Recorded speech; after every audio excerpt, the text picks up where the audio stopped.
Hello, YouTube! I'm so sorry I haven't made one of these in so long.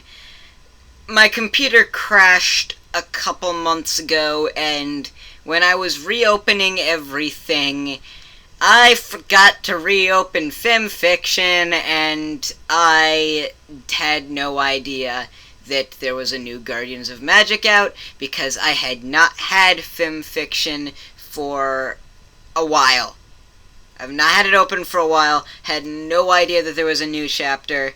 It was brought to my attention about a week ago, and that's when I realized, oh crap, I have to do that.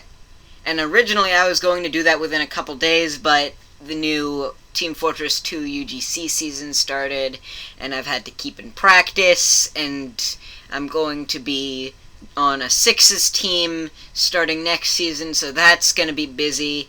And it just completely slipped my mind, and just now I realized I've got some free time. I might as well do that. And then I spent an hour with technical issues. Where the hell is Audacity? Yeah, well, now that that's all over with, guess we should get started then. I apologize if I do even worse than normal. As I said, I'm kinda out of practice with this. But, anyways, here we go with the disclaimer. Today's chapter brought to you by dragons, because every situation can be made better or worse with a dragon tossed in. The traditional first sentence screw-up. Disclaimer. If I owned MLP, the Gameloft game would give you a gem on day 1, 2 on day 2, 3 on day 3, 4 on day 4, and 5 on day 5 before repeating the process. That way it wouldn't be almost necessary to spend money to get all main 6 ponies. The Gameloft game was good up until Applejack, because then everything became really expensive. Anyway, moving on. Guardians of Magic, Chapter 13, The Whitetail Woods. Applejack woke with a grumble and groan at the crack of dawn. Pinkie Pie's Ponyville party for the new arrivals to their world, and Trixie had gone later than expected. Vinyl Scratch had been the DJ and just kept on playing more and more music, especially after Kyrie had produced a rectangular object from her saddlebags that somehow had the capacity to hold hundreds of times more music than any of Vinyl's records, and Vinyl Scratch somehow managed to use her fangled unicorn magic to get that thing hooked up to her speakers. Oh god.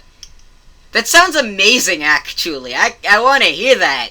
Oh yeah, by the way, just like last time, this chapter is being read blind. So, you can actually see my responses rather than hearing about how I responded. Anyways, continuing. None of the fools wanted to go until they fell asleep on their hooves because there were so many new and different songs for them to listen to. Riku mentioned that they were doomed as soon as Sora requested that Vinyl play a song called Run to You by some pony named Brian Adams, a singer whose style of music Applejack found similar to her late mother's cousin Baked Apples! Excellent pun, Shire Folk!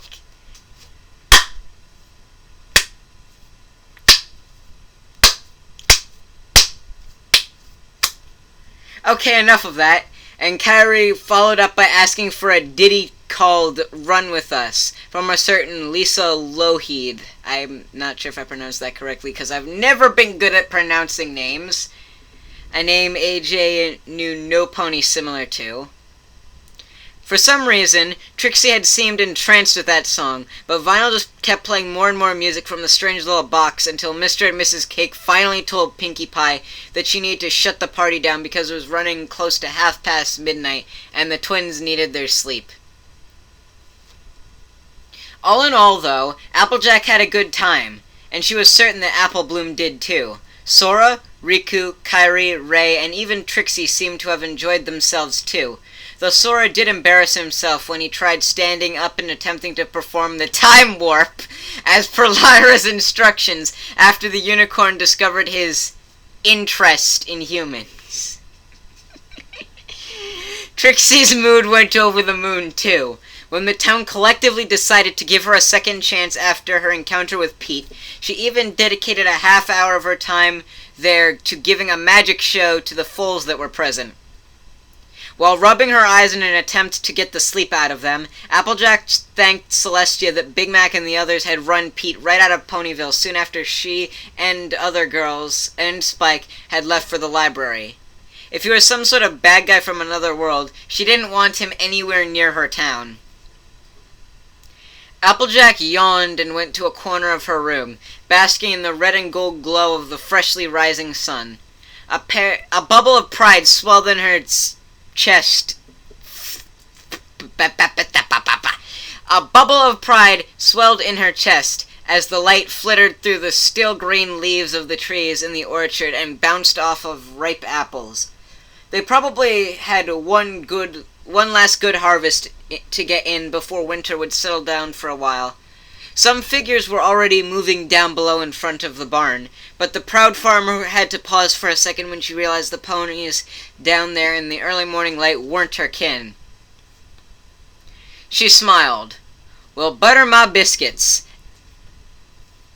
I am so sorry, any Southerners. I realized how stupid that sounded after it was coming out of my mouth already.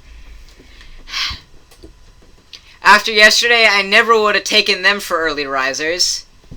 Turning away from the window, she looked instead to a mirror and a brush, and worked to get the tangles out of her mane before the day began in earnest. I wonder what it is they're up to. I never pegged Applejack as a beauty person, but it's Shire Folk's interpretation. Then again, she does kind of have perfect hair every time. Well, perfect for the kind of hair she has. Continuing on. "Come on now," urged Sora as Ray galloped past him again. "You can do it. Just 2 more laps." "Oh, Nichan, you said that 3 laps ago." Ray whined before quickly drawing as deep a breath as she could. She almost lost her hoofing rounding the corner, but quickly recovered and proceeded back up to a canter. As much as spit was lathering in her mouth and her limbs were burning, Ray had missed the previous morning. Ever since a week after she'd first summoned Thunderbell, Sora had woken her early in the mornings to exercise and practice her swordsmanship. Kairi often joined them, but this morning her brother's girlfriend was practicing on her own. Words. Ray collapsed onto the ground a few moments after Sora had told her she could stop, and even though she was annoyed with her master and wore a frown on her face, inside she was smiling.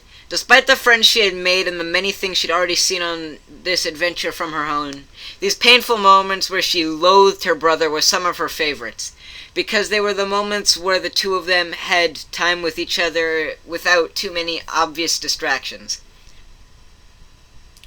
"You ready?" Sora asked after a couple minutes' break. Ray silenced her groan and got to her hooves. "I'm going to probably horribly mispronounce this." "What's next, Hoshisho-sensei?" she asked. In answer, the Oblivion Keyblade appeared in his mouth in a flash of light. Of course, sparring. Sora suddenly flapped his wings and took to the air. Thunderbell appeared in Ray's own mouth in a flash of light, and she bit down on the grip while shuffling back a few steps. Her brother barely gave her any more than time to react, swooping down and twisting his neck to strike. Ray spun, following his movements and deflecting his stroke up above her head. Sora flew back up into the sky, and Ray kept her front to him as he banked and came diving back in. You know, you'd think that after they learned they could hold in their hooves that they would actually be taking advantage of that knowledge. 'Cause, you know, kinda learned that. I'll continue on now. For a minute they kept this up, Sora treating her like the dummy in a joust, and Ray constantly keeping his Keyblade from scoring a hit. Finally, he stopped short to slam his Keyblade down from directly in front of her, not attempting a pass. Ray managed to block, but she had to bite down with all her with all the strength her mouth could grant to keep Thunderbell from slipping out of her teeth. Sora stayed airborne, pressing Ray back with quick, sweeping strokes. Ray's knees buckled as she held back another powerful blow, and her neck wavered in its ability to keep up her resistance. Sora pressed and kept placing more pressure on her, and for a few seconds Ray was able to hold, but eventually it became too much for the filly, and her teeth slammed against each other instead of the wet gold wire wrap of the grip. Thunderbell flashed in the sunlight as it tumbled to the ground. Ray winced at the sound of Sora lightly touching down and bowed her head. She could hear both Oblivion and Thunderbell vanishing, and was able to see hers disappear in a flicker of white. A couple of seconds of silence followed, broken only by their breathing and instead the shrill clash of metal against metal. Sora's hoof touched her forehead, and Ray looked up in surprise at his smiling face. "Good job," he told her. He vigorously rubbed her mane just behind her horn, smirking as Ray whined and pulled back with a swinging hoof. He let her knock his away and chuckled. "That's the longest you've held out so far. I told you that you were getting better." Ray's eyes shone with pride as his words put in her. With the pride his words put in her. "There. Thank you very much, Oni-chan," she said, bowing her head again. "I'll be sure to work hard to do even better next time." The moments where Ray speaks Japanese are the most painful to me because I know I'm screwing it up horribly. Sora placed a hoof under her chin and raised it so that their eyes could meet. "Well, let's leave next time until we have arms and hands again," he said. "Mom will kill me if I..." How did I screw that one up? Mom will kill me if I make you hurt yourself while training." "Then how am I supposed to practice?" Ray asked. Sora looked up, a thoughtful look on his face. "Well, didn't you learn some sort of levitation spell from Trixie?" he asked. The corners of his mouth twitched upwards in a smile. Ray blinked. "Yes, but..." "Oh!" Realization dawned on her face and she beamed. "Can I start learning and using magic then?" Sora nodded, and Ray squealed and stomped her hooves. "Magic! Finally!" That wasn't Ray saying it, by the way, it was just kind of written. "But first," Sora told her, "we should probably hit the showers and see about a breakfast with Applejack. Then we're off to Twilight's. Magic's going to have to wait until we're on our way. Capiche?" "Okay, K. And then there's a break, and in that time I'm going to quickly get water because I realized that I forgot to prepare water before this. Be back in a second." In hindsight, it probably wasn't the best idea to put my water bottle in the freezer because damn, that water's cold. Anyways, moving on. "Hey, Twilight?" Groaning and positively hating whatever foolish being was pulling her from her dream of being lost in a library with hundreds of floors and 10 million books, Twilight shoved her pillow further into her face to keep away the rays of Celestia's sun. "What?" "Can I use your shower?" Yeah, that probably came off as a bit hostile for Twilight, but whatever. It's been done.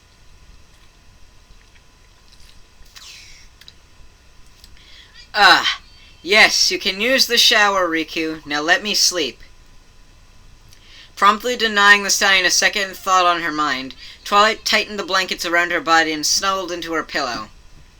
Unfortunately, a few minutes passed by and Twilight was absolutely no closer to getting back to sleep.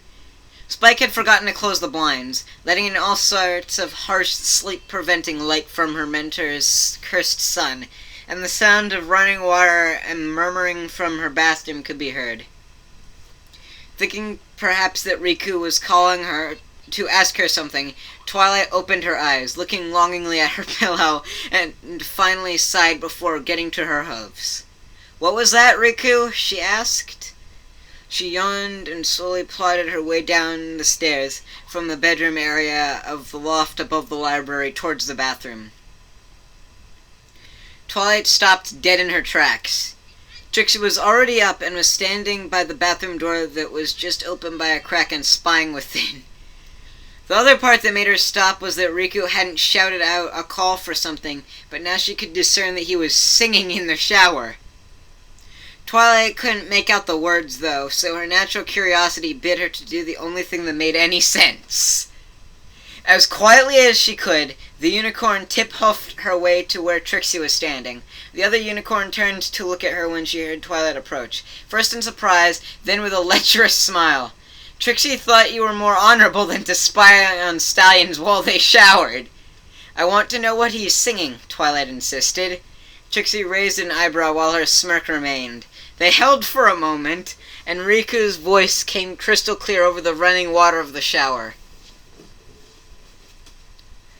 What?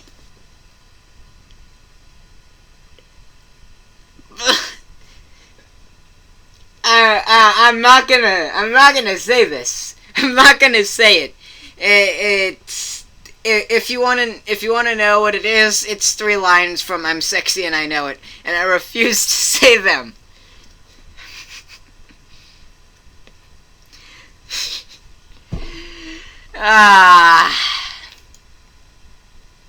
You know, sometimes when I read these, I feel like Shire Folk is intentionally writing stuff to mess with me.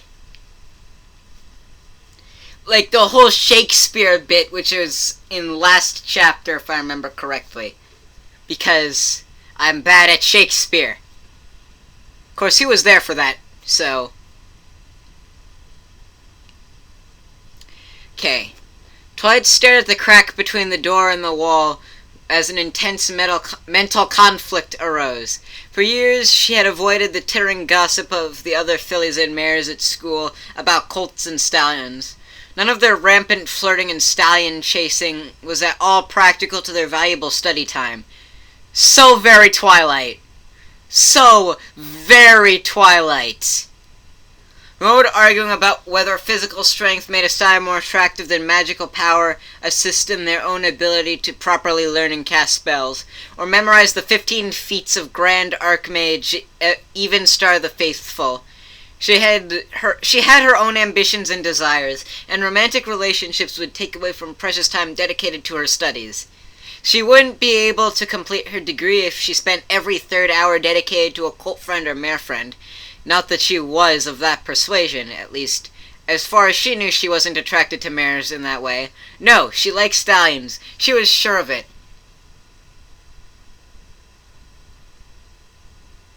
I'm not going to respond to that last paragraph. Twilight shook her head quickly at the thought and turned away from the bathroom door. Gack! Gack! Gack!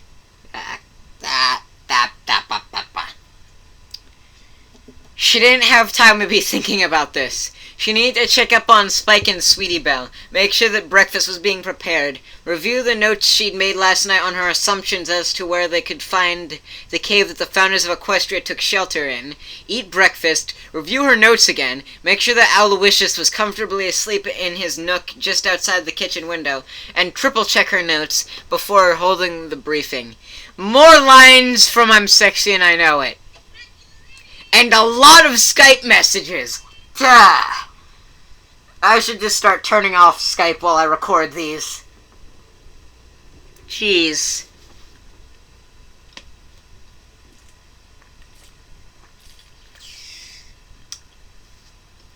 Her mind went blank, and Twilight's tongue traced a path around her lips. Of course, the study of biology did have some interesting aspects.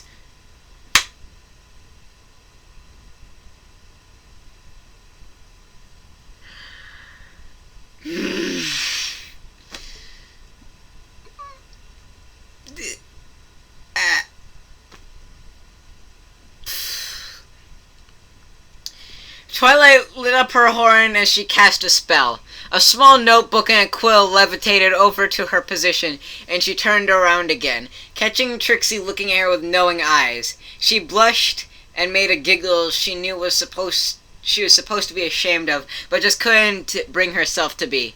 Scoot over her. You can just see his flank from the edge of the tub. Shire Folk, you said no lemons! Ah, Trixie whispered. He didn't get the curtain closed the whole way.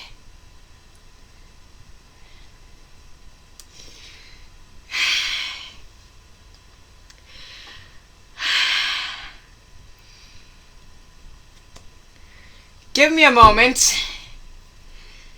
Give me a moment. Okay, I'm back. I've regained mental cohesion. Continuing onwards. Scootaloo moaned comfortably as she slipped out of slumberland. The comfiest blanket she'd ever slept under was wrapped over top her form, and she snuggled deeper into the mattress beneath her legs. It was so soft, soft as a cloud even, and much, much better than the hardwood floor of the clubhouse. Her fur felt nice and warm against her hide. It was like a dream. Except that it wasn't a dream. It was far too real, and far too unfamiliar. Where the hay was she? The blanket went flying off of her body and mane as she stood up too sharply, and abruptly lost her hoofing and nearly toppled out of the bed. She stared down at the substance beneath her hooves in surprise. "So it is made out of cloud," she whispered, awed. Scootaloo slowly raised her head. Not only was the bed made of cloud, but so was the ceiling, and the walls, too.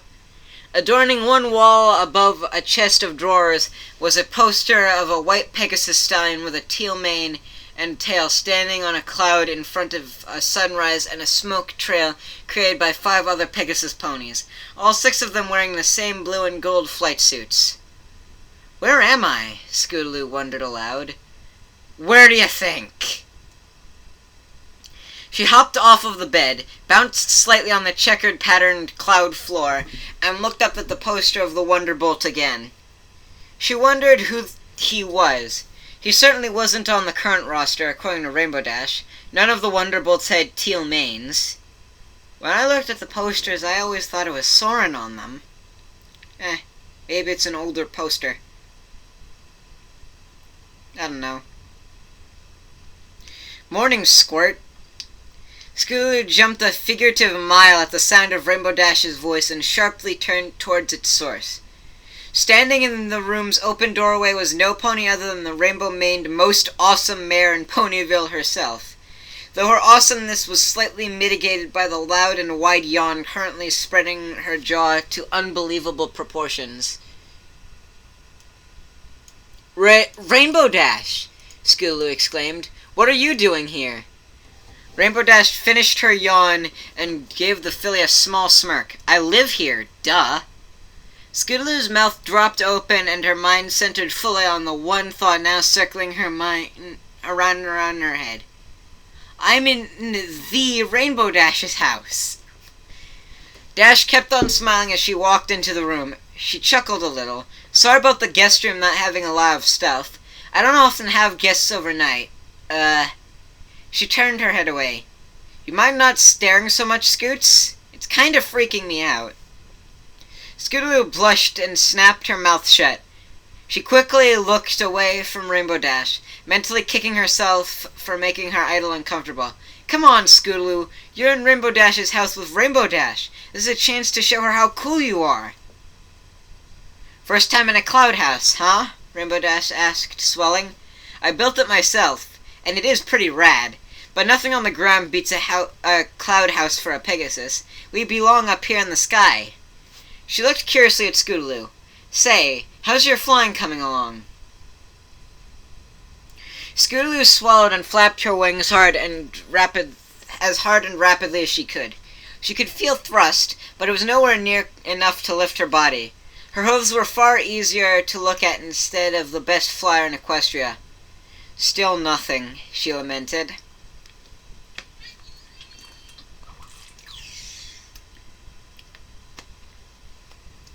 "No wonder," Rainbow Dash said with a frown. "Your technique is all wrong. It's like you're trying to be a hummingbird instead of a Pegasus. What kind of lessons have your folks been giving you?" Right. "Hey, Rainbow Dash, who's that?" Scootaloo asked quickly, pointing to the Wonderbolt poster. the only real defining feature of the room. I don't think you mentioned him being on the team. Rainbow Dash smiled again as she looked at the poster. Scootaloo, that is Stormcell. I love the name! Good name! Good name right there. He was captain of the Wonderbolts back when I was a little filly in Cloudsdale. He was captain for 9 years before Spitfire took over, and holds the current record for longest endurance run in Wonderbolt's history, flying the Derby's circuit for 4 days, 3 hours, 46 minutes, and 10 seconds for 31,337 laps. Also won 12 consecutive Derbies at one point. Jeez. I like the specifics. Details are something that I really like in stories. Whoa, said Scootaloo, staring at the former Wonderbolt's captain in awe. Rainbow Dash nodded her head in agreement before looking down at Scootaloo. So, you hungry for breakfast, kiddo? Or are you still full from all that food you ate last night? Scootaloo chuckled sheepishly and looked up at Rainbow Dash. Sure. Heh. About last night. I don't exactly remember getting here. I brought you, Rainbow Dash stated matter-of-factly. You and your friends were totally passed out when the cakes called it quits, and Applejack and none of the rest of us actually knew where you lived, so... yeah, here you are. She glanced at the wall before looking at Scootaloo. Listen, I've got someplace to be this morning and your folks are probably worried, so we should probably eat something quick so you can run home and tell them you're okay, and I can go to the lab where I need to go. I'm thinking Shire Folk's implying that Scootaloo's an orphan. Wouldn't be surprised, considering that's a very... I think that's actually the most common interpretation of Scootaloo. I wouldn't know, because I don't look super deep into the fanon, but... Oh. Scootaloo felt her spirits plummet, and her ears flattened against the side of her head. I had hoped that maybe you might want to hang out today.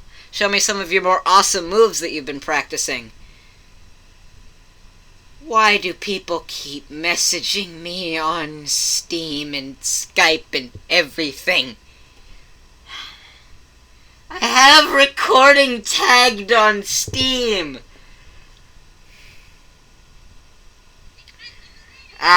Whatever, I'll just ignore people. Okay, never mind. Rena's asking if he can mine into my tunnel. Nope, not happening. Nope.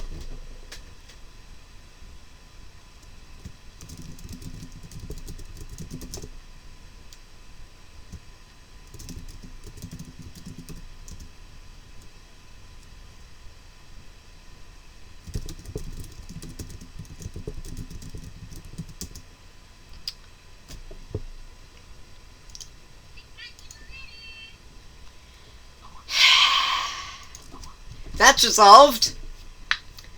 My train tracks are safe. Rainbow Dash sighed and turned away. Sorry, Scoots, but I've got elements of harmony saving the world junk to do. But as soon as I get back, how about I give a certain little filly a whole day of awesomeness? She turned her head over her shoulder and greeted Scootaloo's eyes with a smile that sent the perkiness right back into the filly. You've got a deal, Rainbow Dash. Great, her idol told her. Now we should go have a quick breakfast. Have I shown you Tank yet? I know that a Taurus may not be the coolest pet in the world, but my buddy is more loyal than any dog and has got more guts than Fluttershy on Opal's bath day. I like the reference. Or the joke, rather.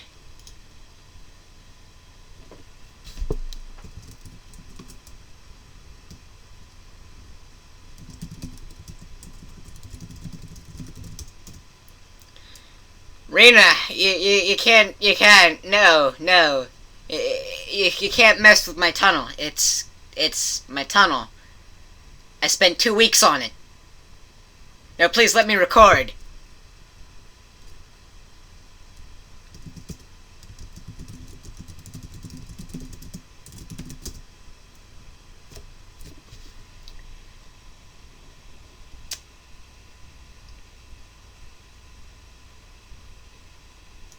Okay, that situation is truly resolved now. Alright, is this every pony? Twy asked a short while later when her friends and Sora, Kyrie, and Ray had arrived at the library. Looks like it, Applejack said, although we almost made it here one filly short. Hey, I caught Ray every time, Sora pointed out. Right, Ray? Mm-hmm, the filly agreed with a nod and smile. Thanks again for letting me ride on your back, Sora and Nee. It was really fun. Oh god, the Japanese. Oh god, the Japanese.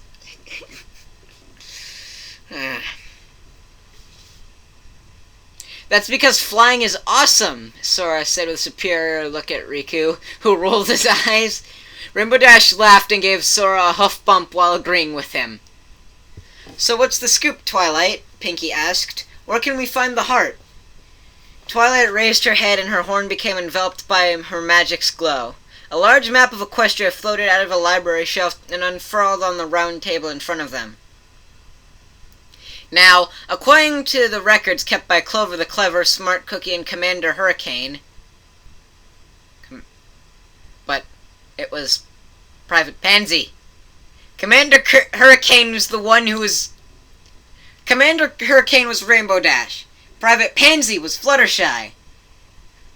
Commander Hurricane was trapped in the ice, and it was Clover the Clever, Smart Cookie, and Private Pansy who saved everyone. I am swinging my arms wildly while saying this, and I don't know why. I'm going to stop now. The three tribes traveled to what became Equestria from the south. From the descriptions in their accounts, all three of them crossed over the Steinbach Mountains at the southern border of Equestria and went through the San Palomino Desert or the Macintosh Hills and kept a wide berth to the west of the Everfree. I like the reference to the official map. Like, according to the official map, that's all totally in line from the south. First the San Palomino, then the Macintosh Hills, and for some reason the Everfree Forest is in the middle of Equestria.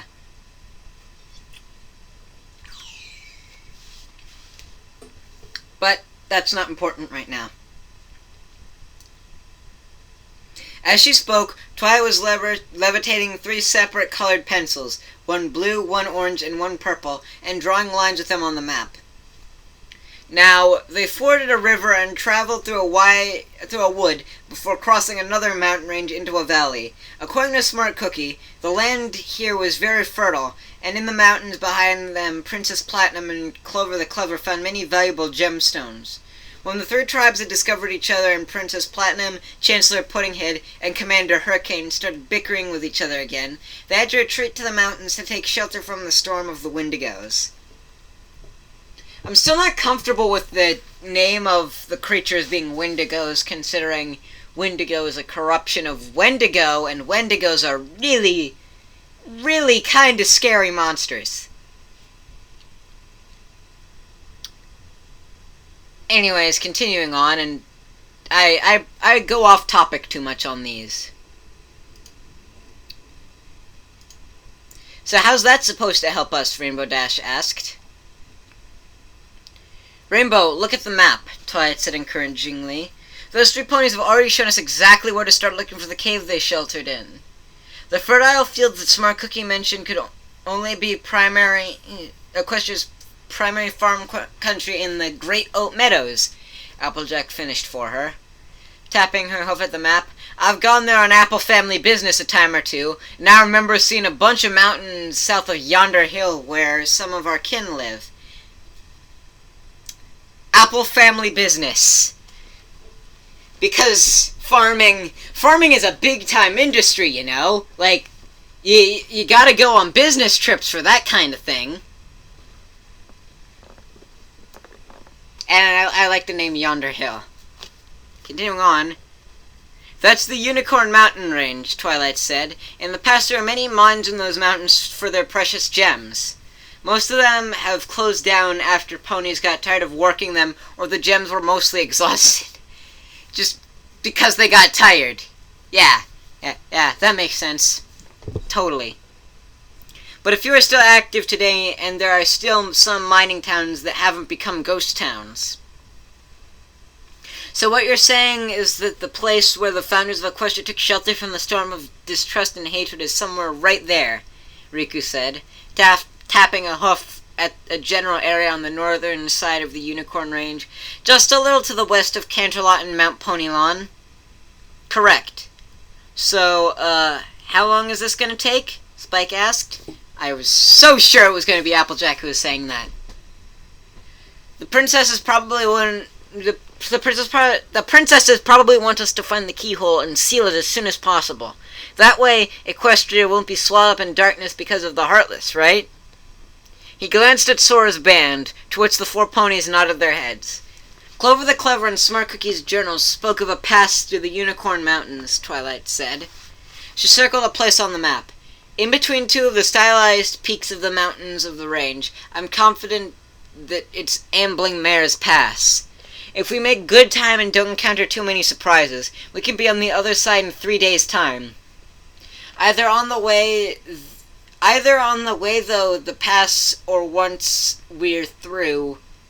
I couldn't figure out how to say that properly. Finding the cave shouldn't be much of a challenge, since the 3 tribes didn't have much time to search for shelter out in the open or on the Great Oak Meadows. I've sent a letter to Princess Celestia. She agrees with my deductions and sent word that Rarity will meet us there. Good thing, too, Applejack said. I'd completely forgotten, but our elements won't work if we're not all accounted for, right? Yeah, that's kind of a big deal. Not necessarily, Twilight said, looking up at her big crown thingy. They might still function, but certainly not with their full power. If we were to come across a foe like Discord, I wouldn't bet on them getting us out of it. That's where we come in, Kairi said with a definite nod. Don't worry, Twilight, we'll handle the rough stuff. 3 days? Twilight asked. Or Fluttershy. Yes. Yeah. Okay. 3 days? Fluttershy asked. Oh dear. I'll have to find some pony to look after Angel and all my little animal friends while we're gone. I'm sure you'll find some pony, Fluttershy, Rainbow Dash told her. And when you do, see if they can take care of Tank, too. But you'd better find some pony quick. The fate of Equestria is in our hooves. I'm sorry, I had to reference the line. We'll meet at Town Hall in an hour. Twilight nodded. Agreed. She turned to look at the one man in the group who hadn't spoken. Trixie, I know that you're new to all this. Saving the world isn't exactly something that can be asked lightly of any pony. If you'd like to stay behind here in Ponyville until we get back, I understand. You still haven't fully recovered from your past hardship. Trixie returned Twilight's concerned and friendly look with one of smug confidence. You think that the great and powerful Trixie is afraid of a little cross-country trek and some danger that you are highly mistaken, Twilight Sparkle. Trixie has traveled all across Equestria in every kind of weather. I will show every pony, that Trixie still has what it takes to be great and see her glorious sunrise. You know, I love Shire Folk's Trixie character. I haven't found... since this, I have actually read some more Trixie fanfics, not recently, not in the past 2 months, but more Trixie fan works, and I cannot find any that I like as well as Shire Folk's. He just does the character so well. Moving on. Ray looked up at Sora. Why is she talking about the sunrise? I think she's speaking metaphorically, Ray, Kairi answered. What? The older ponies chuckled. You'll learn about it in school when you're older, Twilight told her. Sora nudged the filly towards the door with one of his wings. Go on, Ray, he said. I know that you want to see Scootaloo, Sweetie Belle, and Apple Bloom again before we head out. Just make sure that you're at Town Hall in an hour. She gave him a very quick hug before racing out the door. 2 seconds later, she came back in. Oni-chan? Where's Town Hall again?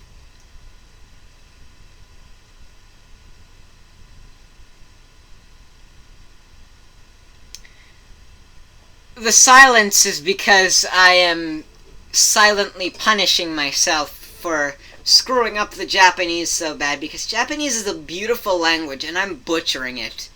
I'm butchering it big time.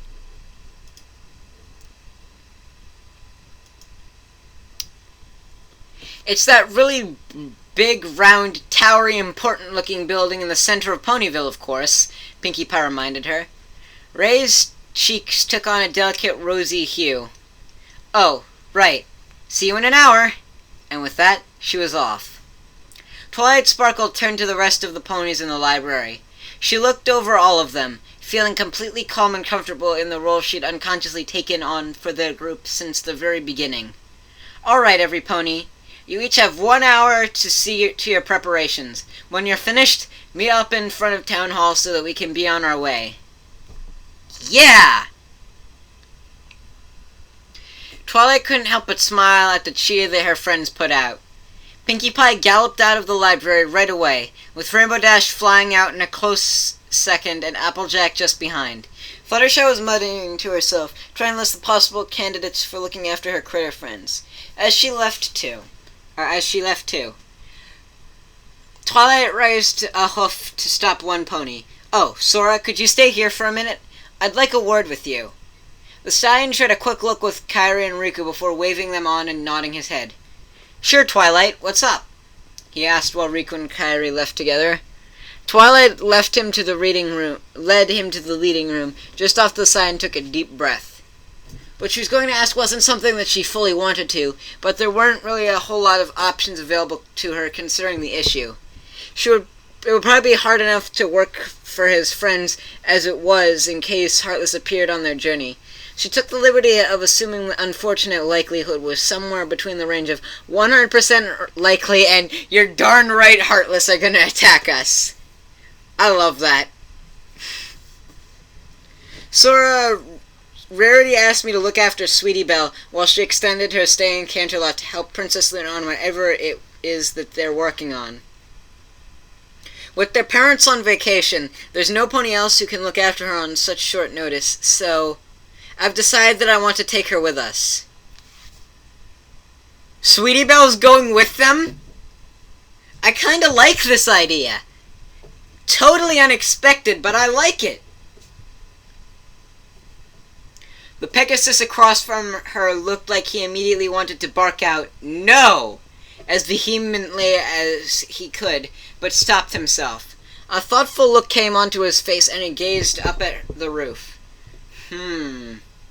He mumbled while pawing at his chin, abruptly took to the air, and hovered in place, though now his vision appeared to be focused on a spot just behind Twilight's horn. "You know, that might not be a terrible idea," he said. "See? He agrees!"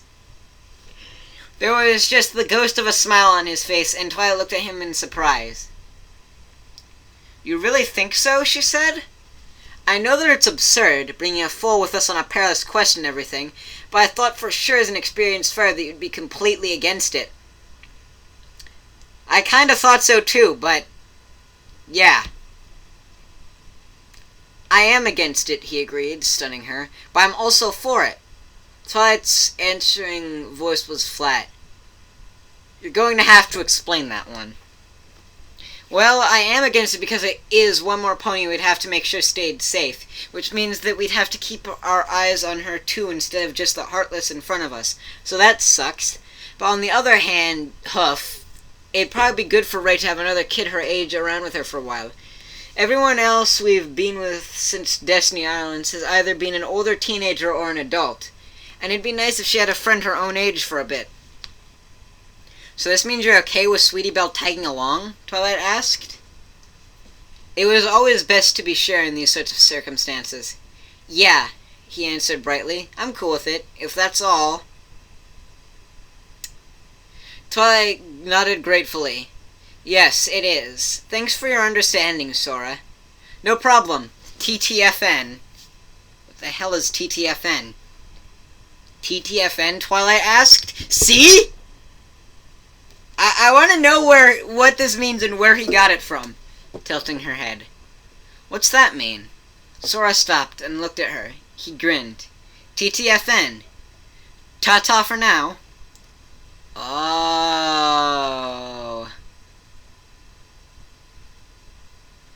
I'm not sure how to say this next part, so I'm probably gonna butcher it horribly. Ho ho ho ho ho. Ho ho ho ho. No. Ho ho ho ho. There.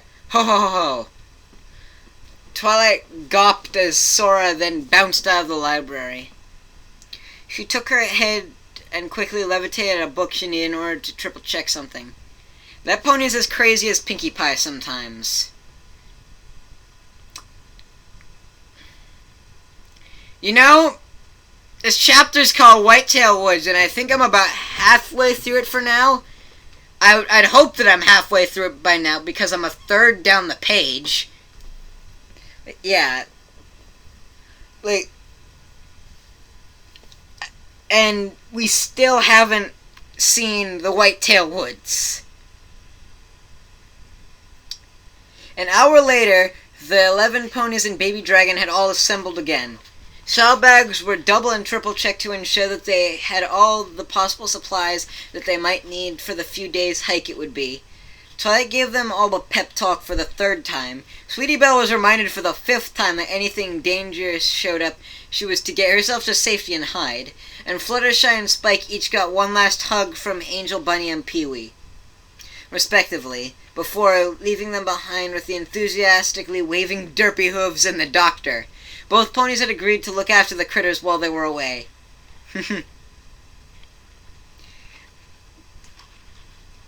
I'm not sure how smart it would be putting the doctor in charge of the animals, because... Well, it depends on if he's going with the Fanon for Dr. Hooves. Like, considering he called him the Doctor, I would assume so, because when people don't, they usually refer to him as Time Turner, but whatever. They set off to the west at a comfortably brisk pace. Ponyville fell behind as the majority of them stayed on their hooves, while Sora, Kairi, and Rainbow hovered above the rest with their wings. The two new Pegasi were really enjoying flight. So much so that Sora took off into the sky, did a loop 30 meters above them, and made a wide corkscrew on his moderate dive back down to their level. And then threw an aileron roll for fun while Rainbow Dash performed a loop with him in the middle. I want to know how he learned this so quickly.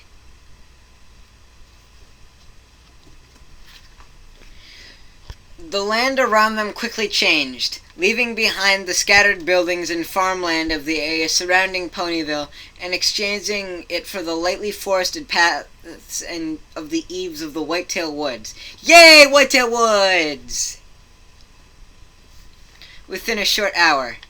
Before long, the trees were all around them, and sunlight filtered in through the gaps in the canopy, and shafts of gold streamed down in the larger breaks.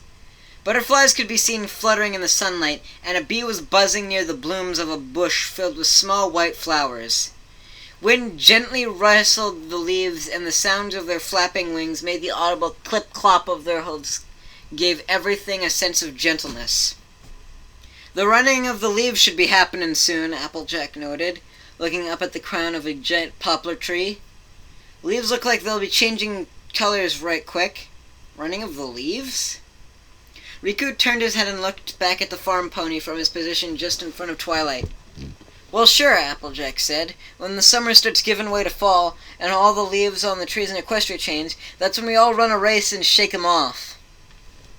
The autumn leaves of Equestria need to be shaken loose or they'd never fall, Twilight said when Riku still gave her a bewildered look. Ponyville and the smaller villages close by handle the trees in the Ekis Valley, or I've never been good at pronouncing that word. I'm just going to pronounce it Ekis, because I think that's how it's pronounced. And the eastern half of the Whitetail Woods.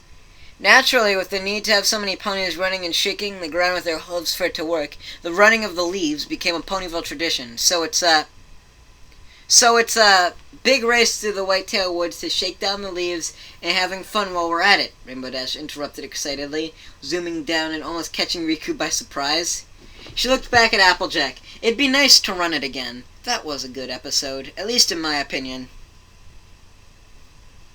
No cheating this time, Rainbow, Applejack laughed. Rainbow Dash proceeded to perform a bunch of motions while saying, cross my heart and hope to fly, stick a cupcake in my eye. Riku watched them for a moment while still plodding onward. Huh? He muttered, thinking about the saying that he was used to. So is that sort of like a promise? It's a pinky promise, Pinky told him with an exuberant bounce. She can't break a pinky promise. Her eyes suddenly became the most intense... Her eyes suddenly became the most intense, terrifying things that any of them seen. No pony breaks a pinky promise! Riku stood stock still and couldn't move at the sound in Pinky's voice. A more accurate description would have been that he couldn't move a muscle. It wasn't until after she'd started merrily bouncing along and humming to herself that he was able to move freely again. Okay, that creeped me right out. He finished his mumbling and increased his pace to regain his place in the van with convoy. No. I am... How do I words? Anyways, let me quickly check how long this has been recording for. About 50 minutes. Not bad. To regain his place in the van with Twilight. He was levitating the map in front of her and craning her neck to spot the sun's position through the leafy canopy above them. She was muttering quietly to herself, but he was still able to pick up enough of her words to understand her. Keep this and... course should... Read on schedule. That was... The pauses were because there are ellipses. So we're going the right way then? He asked. Twilight nodded her head without looking at him and turned her head forward. A confident gleam was in her eyes. Riku nodded as well and kept pace.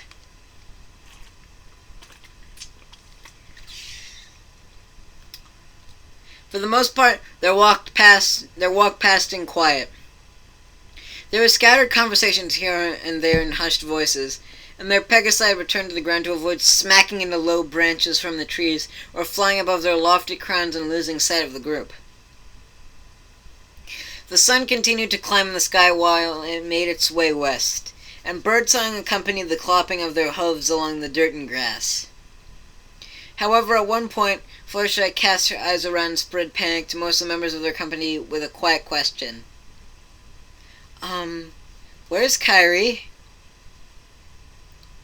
Ah! Applejack gasped, frantically turning around in a circle and looking everywhere. I don't know. She was right beside me a minute ago. Trixie did not see her leave either, added the blue unicorn with an anxious glance. We'll split up, Twilight said quickly. Applejack, you and Rainbow Dash head back the way we came for a couple minutes. Then, if you don't find her, come right back.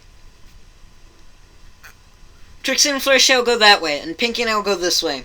Sora, Riku, Ray, and Sweetie Belle can stay here for us in case she wanders back. Riku smirked and continued following their heading, overtaking Twilight with a quick trot.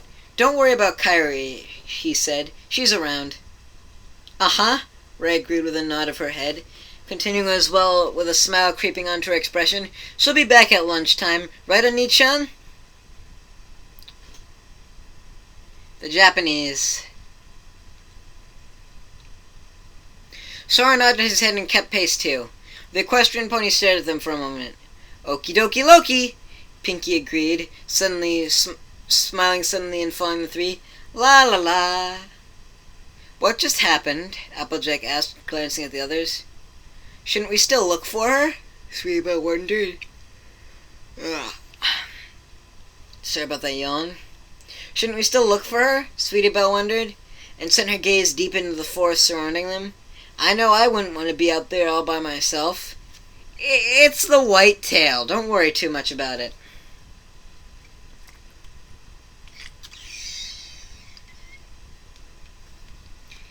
Kairi's a big girl. She can take care of herself, Sora assured them all with a backward smile from over his shoulder.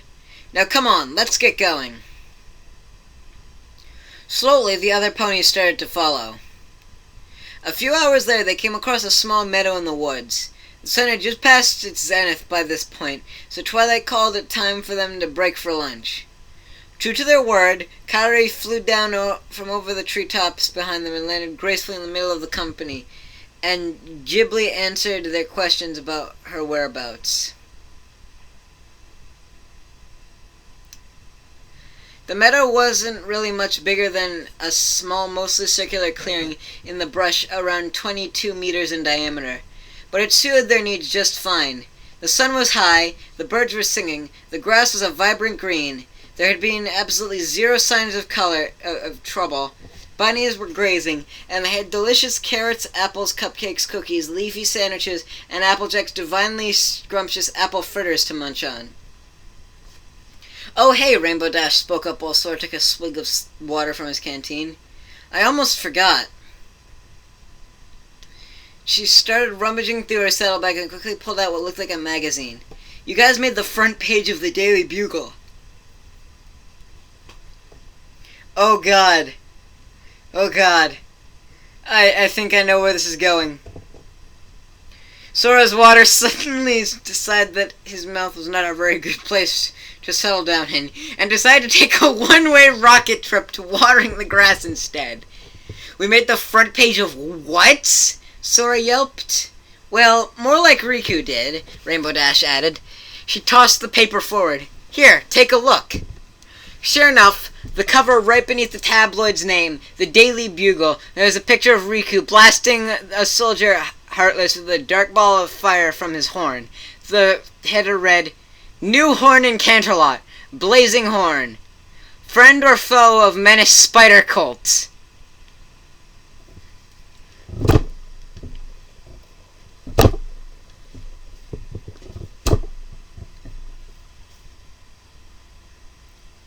What?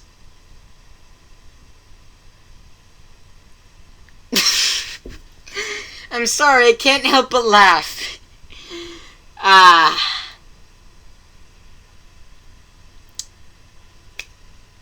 Who publishes this paper? Riku asked deadpan. Twilight rolled her eyes. JJJ, she answered. He's Filthy Rich's brother. His real name is Jaunty Jet Jewel, and is the editor and publisher of that paper. Well, 1 second. I'm going to turn on the fan because it's getting kind of warm in here, in my room, because, you know, summer and all. But I like the reference. So that means he's Diamond Tiara's uncle? Sweetie Belle asked. Well, this makes everything make a lot more sense with how she ran the full free press. Sora, Riku, and Kairi shared a look. Can I please? Sora asked Kairi. She made a very long sigh in answer. Go ahead. Oh god. Parker, in my office! Sora suddenly barked out with a Manhattan accent. I want photos! Photos of Spider Cult! Spider Cult? Riku retorted, sporting the same accent. He's old news. A hack. A train wreck. He couldn't sell papers if he went out in his suit and gave them away for free. I want you to get me pictures of this blazing horn, beating the stuffing out of Spider Cult. And then I'll send him a medal for getting rid of that web-spinning menace. A medal? Ha! I'll get Princess Celestia to give him the key to the city. Miss Brent, get me Princess Celestia on the phone. I need her to get down here pronto so we can give the key to the city to Blazing Horn for beating Spider Cult soon as Parker gets back with the pictures. Oh god, the reference. Could I get an advance? Kairi asked timidly. Sora and Riku stared at her for a second before both of them burst out laughing. Kairi could only hold on to her composure for a second herself, then broke down and fell to the ground, laughing uncontrollably. Trixie is concerned, Trixie said, raising an eyebrow. Are you okay? Don't tell me you've gone crazy. Hey, crazies are good ponies too, Pinkie piped up. Pinkie would know. Sora tried to withhold a snort and looked up at Trixie. Are you serious? The trio dissolved into a second round of laughter. Rainbow Dash stomped her hoof. Okay, that's enough. What's this all about? Because if you guys keep laughing for no reason, it's going to spread. Riku weakly shoved himself to his hooves, his laughs subsiding slowly, while Sora and Kai remained firmly on the ground. Okay, it's like this. See, there's this graphic novel that's pretty popular back home, and one of the characters is named J. Jonah Jameson, who runs a newspaper called the Daily Bugle, and runs a slander campaign against, well, Spider Cult the entire time. Pinky gasped. You guys too? Of course us too, Sora snapped, still with the bad accent. Spider Cult is a mass menace to the populace. He didn't stop at just Canterlot, he's terrorizing the entire world. I'll give you 150 money to stop making JJ jokes, Riku said. Make it 300, Sora countered. That's outrageous! Done. Kairi still remained weak in the knees on the ground, but Sora and Riku had both gotten a hold of themselves enough for Riku to huff over a large assortment of yellow-colored beads to Sora from out of a pouch in his saddlebags. So, how did you enjoy your lunch, Ray? Applejack asked, likely hoping to alleviate the awkwardness of the equestrian ponies felt at the antics of the filly's brother and his friends. Ray gave the farmer a hopeful expression after a glance at Sora. Can I have another apple fritter? She whispered. Applejack smiled proudly. More apple fritter? I'm sorry, I couldn't resist. Why, of course you can, Sugar Cube, she replied in a hushed voice. Applejack carefully extended another apple fritter from her saddlebag, put on a plate, lightly grasped the plate between her teeth, and transferred it to the filly with speed and practiced ease. Ray gobbled it up in 2 bites, and all she had now to show for it afterwards was a muzzle dripping with a little apple filling with crumbs and a pleased smile as Rarity's as wide as Rarity's drama couch.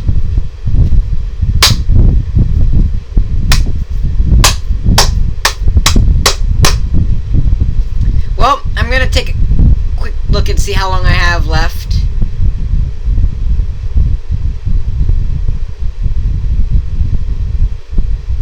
Not much.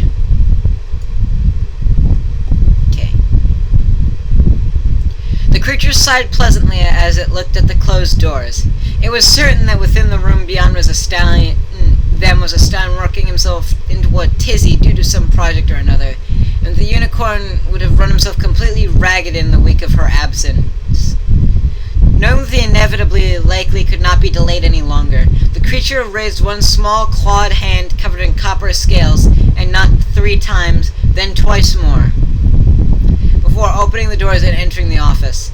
Just as she thought, Coltonster was surrounded by so many books it would have been impossible to see that he was there if the golden nimbus surrounding his horn didn't provide enough light that gave him away. She could hear the sound of his excited murmurs and the scratching of the quill being kept aloft in his horn's glow. I'm back, the young dragoness declared, and shut the door behind her. No new noises greeted her salutation. Only the scratching of a quill and the flipping of pages rushed to meet her. Sang again and shaking her head with a good-humored smile on her face, she walked through the room on her hind legs until she was on the opposite side of the desk. Coltonster, I'm back. Aren't you going to ask how it went? Still no response. The dragoness eyed him skeptically for a few seconds, not sure whether or not she should believe how into his work he appeared to be, and then decided on the ultimate test. Grinning like the malevolent little imp she could be at times, she tiptoed past the stallion towards the large chest of drawers that was twice Coltonster's height, that he kept at the back of the room. She glanced around and spied just what she needed. A minute later, the small female dragon wormling was standing precariously on a pair of downy pillows that perched on a stack of 4 books, which, in turn, were sitting on top of the highest step of a stepladder. She reached a clawed hand out while being mindful of her balance. Almost there. Almost. A little more. touch my chocolate without permission and you're a newt for a week, Irathera. Yeah! She landed with a thump and a clatter as the sudden sound of the head pony's voice cost her balance, and her shot at the jar of dark milk chocolate that Coltonster always kept out of her reach. A pillow landed on her head, with one of the books dropping onto the pillow before bouncing to the floor just beside. Groaning just a little in disappointment more than actual pain, the young dragoness stared forlornly at the jar of chocolates, tail swishing back and forth agitatedly. Drat. And I was so close this time, too. Coltonster's hooves on the floor alerted her to his approach, and he chuckled faintly when his head appeared above her. Irathera Bright Flame, just what am I gonna do with you? Irathera rose to her feet and looked down at them, feeling just a small amount of admonishment in the old pony's voice. She shuffled her feet while Coltonster turned away, hiding a smile. A piece of chocolate surrounding golden light floated down in front of her nose, and the copper dragoness beamed in surprise before snatching it in her claws. Thank you, she told him with the sincere earnestness only a child could produce. Coltonster's answering laugh was barely audible. Make sure that you clean up the mess you made, Coltonster said. He returned to his writing. So, how fares our fine-furred friend in Draken? He hasn't been eaten, I hope. Nope, Irathera replied brightly, munching on the chocolate while putting her impromptu chocolate jar-reaching device away. He's as fine as he always is. I think that he has to have more dragon blood in him or the nerves of the princess to live around such big, huge dragons all the time. Coltonster nodded his head and made a noise in his throat. Irathera finished putting away the pillows on Coltonster's napping couch and the books into the bookshelf before looking at the old unicorn again.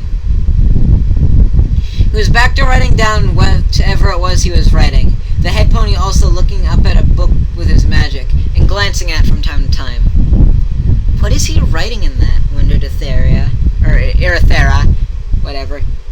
Casually patting her way over to him, the dragoness clambered onto his back and peered over his shoulder, inquisitiveness evident in her pointed face.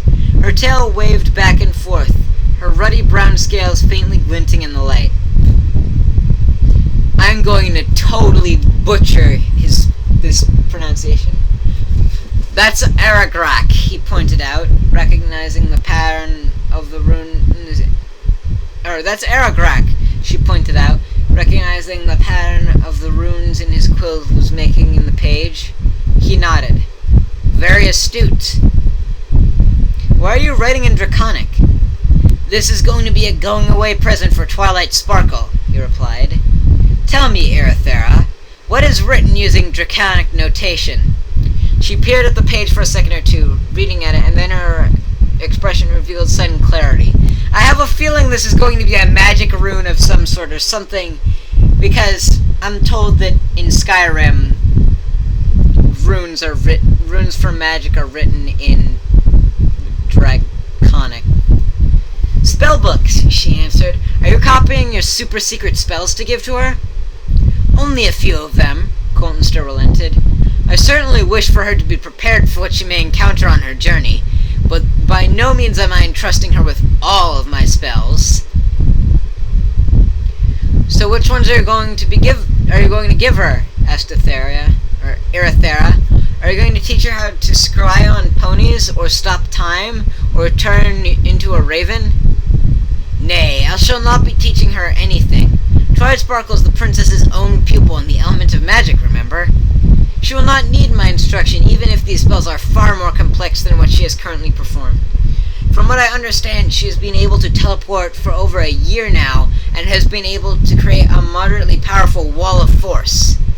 She will undoubtedly find these spells a challenge, but if I know her, she will rise to the challenge.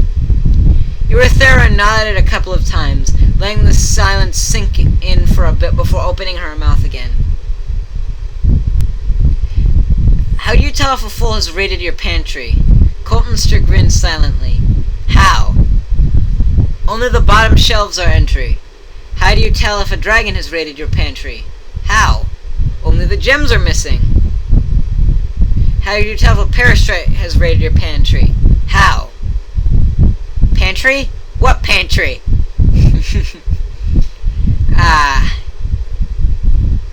I've got it, Sora exclaimed suddenly. Got what? Rainbow Dash asked. I figured out a working Spider Cult song, he declared enthusiastically. A song for Spider Cult? Pinky gasped. Let me hear it! I want to hear it! I swear if it's a remake of Spider Pig or finding one rhyme for Colt, I'm gonna cut you, Riku jokingly threatened. Sora mockingly laughed at him. I'm going to sing this. I'm probably gonna break out into laughs partway through it. Spider Colt, he's so cold you won't revolt. Spins a web and he sighs, catches thieves just like flies. Look out, here comes the Spider Colt. Is he strong? Listen, bud, he's got radioactive blood. He can climb any wall, and on the ceiling he'll have a ball. Hey babe, there goes the Spider Colt. In the chill of night, in the chill of night. I don't know how to sing this part. In the chill of night, at the scene of a crime, like a streak of light, he arrives just in time. That was terrible. That last part was terrible, wasn't it? Spider Colt, your friendly neighborhood Spider Colt. Wealth and fame, he's ignored. Action is his reward. To him, play it's a great big bang up. Wherever there's a hang up, whatever, you'll find the Spider Colt. I don't know the Spider-Man song beyond the first two verses, or first two, whatever, sections,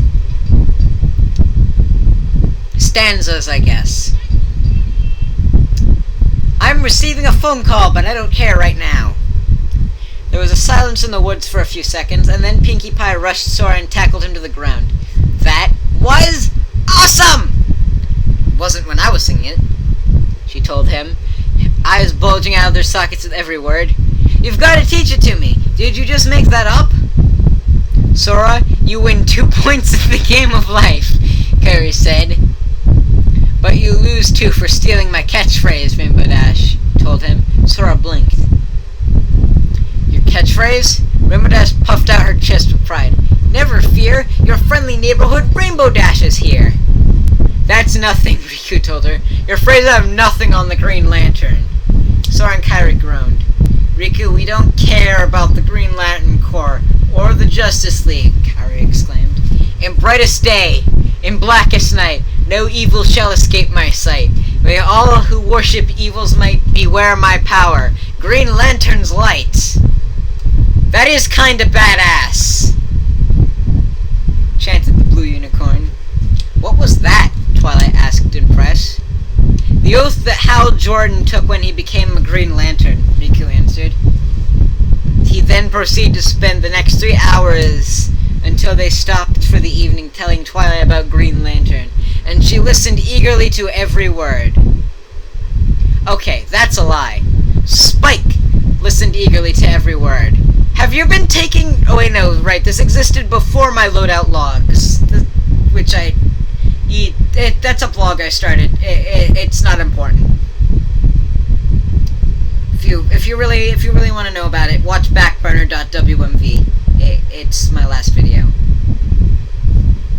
Self-promotion! So I got a little bored of the conversation after roughly an hour. Most of the rest of the party attempted to tune out Riku with varying degrees of success. Rainbow Dash and Applejack both joined in on the conversation after a while.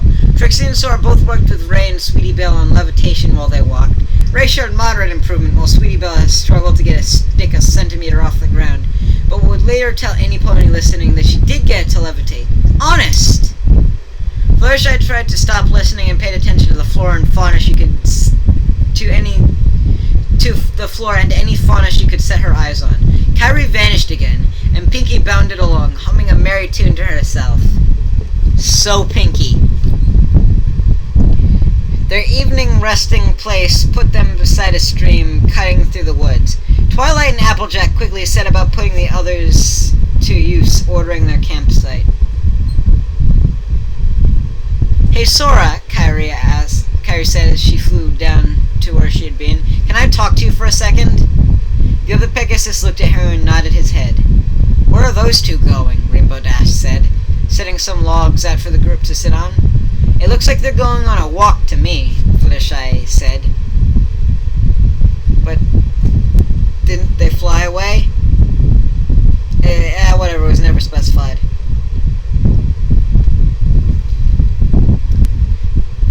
Applejack looked up as she and Sweetie Belle placed stones around in a circle for their fire pit. "What in tarnation do they think they're doing?" she asked. There's still work that needs doing. "Leave them be," Riku advised. He slowly turned his head back and forth, aquamarine eyes sweeping the area underneath his silver mane. "Those two are probably just taking some alone time." "Oh, do you think I might be able to observe them?" Fluttershy asked timidly.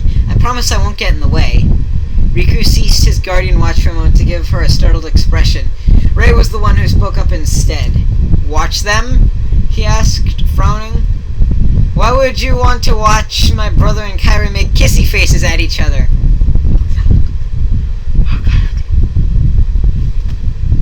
This chapter!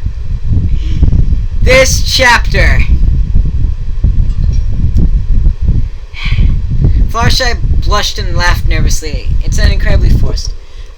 "Oh, it's nothing. Just might be good research for my next novel." What?! Okay then! Riku's ears were sharper than she expected. "Novel?" he inquired. Fluttershy squeaked and avoided eye contact. Rainbow Dash rolled her eyes. "Whoever is calling me on the phone is really determined." "Well, it's almost over, I think." Riku's ears were sharper than she expected. "Novel?" he inquired. Fluttershy squeaked and avoided eye contact. Rainbow Dash rolled her eyes. Shire writes trashy romance novels to get her the bits for her bills, since she won't even charge ponies for any services she gives their animal friends, Rainbow explained. "From what I hear, Lurid Quill is actually quite a popular author." "I swear, if this is going where I think it's going." "She is," Twilight agreed. "In fact, Twilight's novels typically become bestsellers and have high-class mayors in Canterlot and Manhattan lining up for hours each time a new one is released." "Wow, I didn't know you were that famous," Fluttershy said Pinky. "Hey, I know! You should hold a book signing party!"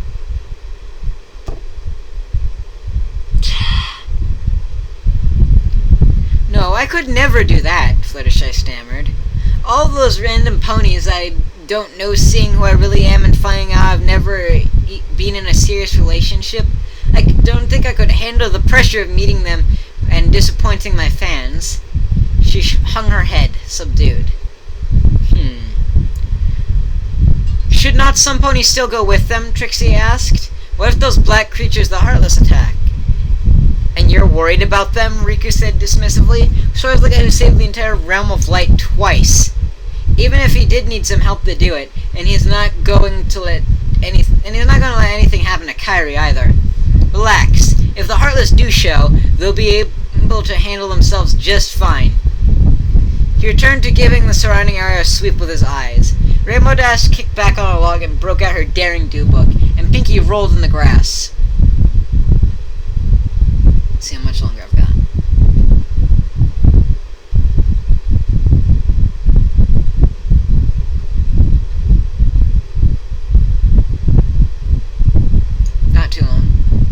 Alright, what did you see? Kyrie lay down on the cloud the two Pegasi had taken solitude on. "We're being followed." I'd be insulted if we weren't," Sora answered. "How many?" 4. Pete's skulking back over there. You can just make him out behind that tree right there. Lara and I have been playing hide and seek with each other all day. I know she is there and she knows, but I haven't gone down to ask why she is following us. Curiosity? Kyrie shook her head. If she had just curious, she would have left us in the first hour. She's also wearing some form of a royal guard armor, so my guess is escort guard or something. But why, I still don't know. Sora's brow creased in thought. Who would she be guarding, though? The elements of harmony? It could be Twilight Sparkle, Kyrie guessed. I mean, she is the princess's personal student. It would make sense for such an important person to have a personal guard, right? But wouldn't Lyra publicly be known as that then, if that was the case, for a reason? Isn't it a better deterrent for there to be a guard everybody knows than a secret guard? You might be right on that, Kyrie acquiesced. Sora sighed. Well, Lyra's hanging around, and let's say she's a Secret Service agent or something keeping tabs on us then. The other two? Asked Sora. Kyrie smiled. Two adorable little fillies who wouldn't know self if it stabbed them in the back. I think not. Darn it, I screwed up my spy impression really badly. I'm not good at impressions, am I? But anyway, yeah. Spy. They're right over there, trying to just keep out of sight of our campsite. She pointed a hoof, and Sora followed it with his eyes. He could see orange and purple, red and soft yellow. Scootaloo and Apple Bloom? Yep, Kyrie answered. She unfurled her wings. Want to go say hi? Sora stood forward for a moment, and Kyrie enjoyed comparing him to a cat with how his limbs were positioned. I don't get paid enough to babysit, he chuckled before spraying his wings. Sure, let's go. Kyrie laughed. Last I checked, nobody was paying us to save the galaxy. Sora grinned at her. Well, maybe when we get back to the Highwind, we should negotiate some sort of contract with the king. Can we also ask for a bigger ship? Kyrie asked. I don't think the old girl's going to cut it with the number of people we're picking up. Sora laughed mirthlessly. Not gonna cut it? Are you kidding? She's already too small for the people we aboard her right now. It was just me, Donald, Goofy, you, and Ray maybe, but tossing in Twilight and Trixie with the others, and this is just getting ridiculous. He nodded his head, and Kyrie jumped down from the cloud and slowly began to gracefully circle down to the treetops, Sora following after a moment. For only having been ponies for a couple days, the pair of Pegasi landed very quietly a short distance away from where Apple Bloom and Scootaloo were hiding behind a tree, with several bushes growing close to its trunk, giving them a good degree of concealment from the riverside campsite. But I'm hungry, Scootaloo. I told you we should have packed more food than just a lunch. No, you didn't, and we can't go out there. They'll know we were following them and get mad at us. I did too say we should pack more. Did not, did too. Did not, did too. Did not, did too. Did not. If you say so, Apple Bloom declared with a definitive stomp on her forehoof. Scootaloo looked away for a quick moment before returning Apple Bloom's gaze. Yeah, well, if we go out there, how are we supposed to get our cutie marks as tracker ponies or spy ponies? Getting caught won't make them appear. Cutie mark or not, Scoots, Apple Bloom said quietly. Aren't you starting to get hungry too? I know I'm starting to get hungry. Scootaloo held her defiant posture for a few seconds before remembering that it was a member of the Apple family she was dealing with, and her friend. Scootaloo deflated and sighed. Yeah, you were right. We should have packed more food. That's funny, Kyrie spoke up, suddenly staring the two fillies so much they almost jumped out of their coats. Because we have plenty with us. Kyrie! Exclaimed Scootaloo as the other two Pegasi stepped out from behind the trees close to where she and Apple Bloom were hiding. Well, what are you doing here? Just stopping by to say hi and invite you to supper, Kyrie answered with a smile while trotting up to the two fillies. She stopped her just a few feet away from them. You did good. I'm impressed, she added with an encouraging smile. No one else even knew you were here until just now when I told Sora. No one else? Scootaloo asked. So how long have you known, Kyrie? Asked Applebloom. Kyrie's been following along behind us all day to keep track of anything or anyone that might be following us, Sora answered. He gave her a quick smile before looking at the other two goals with a suddenly a lot of spelling mistakes, but to be fair, I'm screwing up a lot here too. She's probably known you were here all day. The Cutie Mark Crusaders shared a look before dropping their heads with resigned sighs.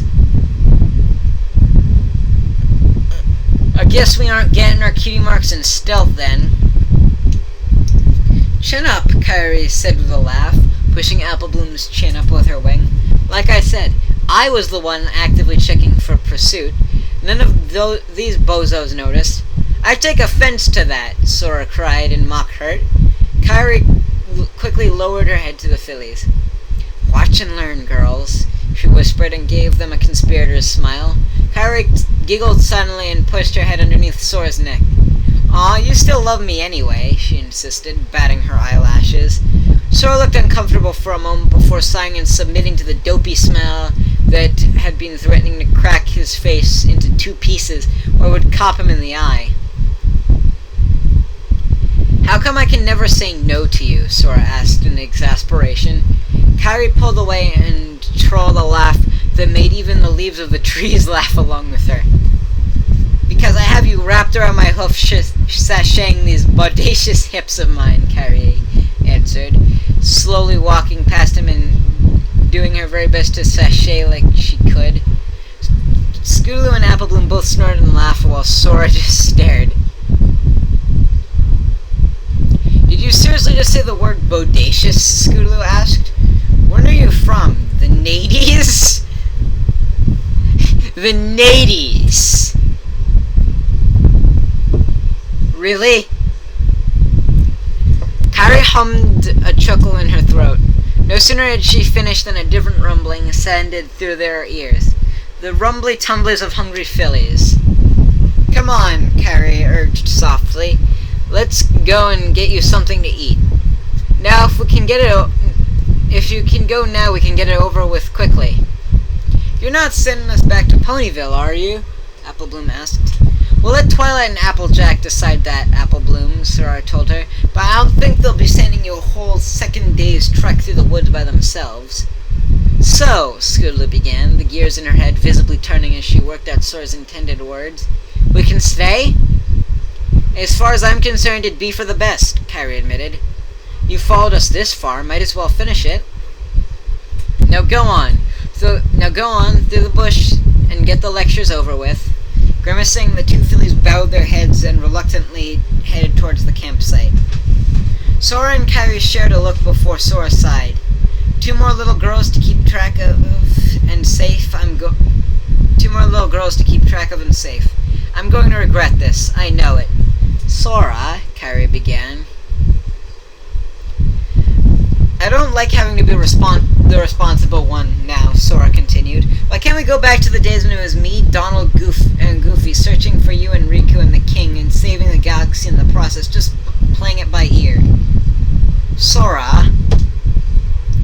Now I'm dragging my little sis across the world on a dangerous quest because she's the only one who knows who these guardians are, and we're supposed to find them all and train them so they'll be prepared for when the Horn King or any other villain who finds out what they can do comes after them.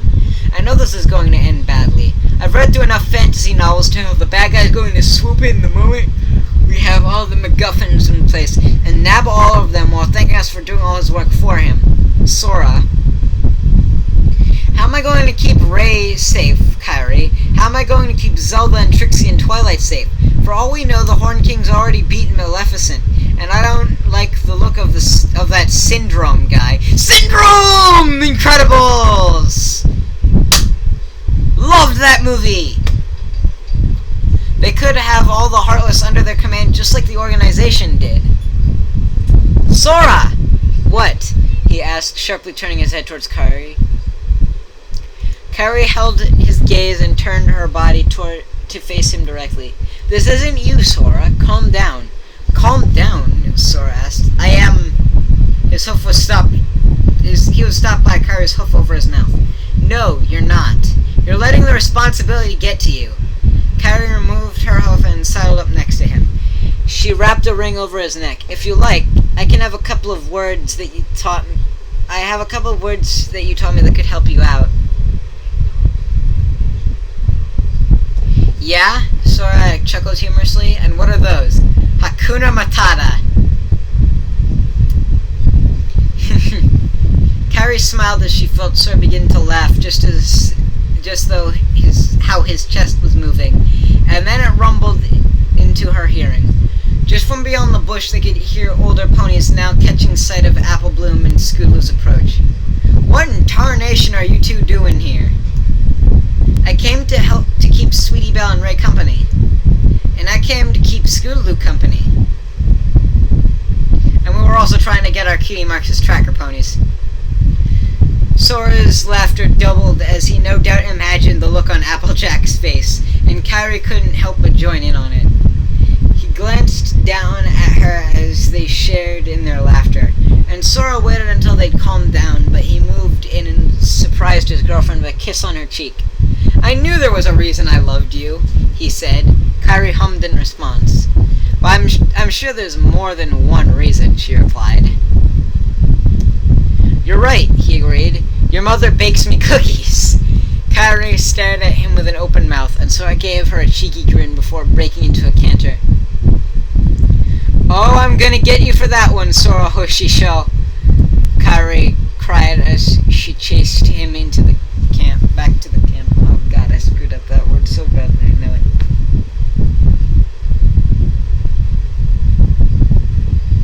Okay, author's note, because it's done now. So, how many of you who know me are now scared? If you don't know me, here's my track record on the other giant fic. Part 1, Chapter 12, Nothing Bad Happened. Chapter 13, Nothing Bad Happens. Chapter 14, Bad Stuff Happens. Part 2, Chapter 12, Bad Stuff Happens. Chapter 13, Nothing Bad Happens. Chapter 14, Nothing Bad Happens. Chapter 3, Part 3, Chapter 12, Bad Stuff Happens. Chapter 13, Nothing Bad Happens. Chapter 14, Nothing Bad Happens. And, oh look, nothing bad has happened in these last 2 chapters. Special thanks once again for Pissfur for his editing skills. I'm not gonna say that. I'm not gonna say the traditional line because that's Shire Folk's stick. Anyways, hope you enjoyed that chapter. It was a long one. And see you all next time for Chapter 14, which has yet to be released.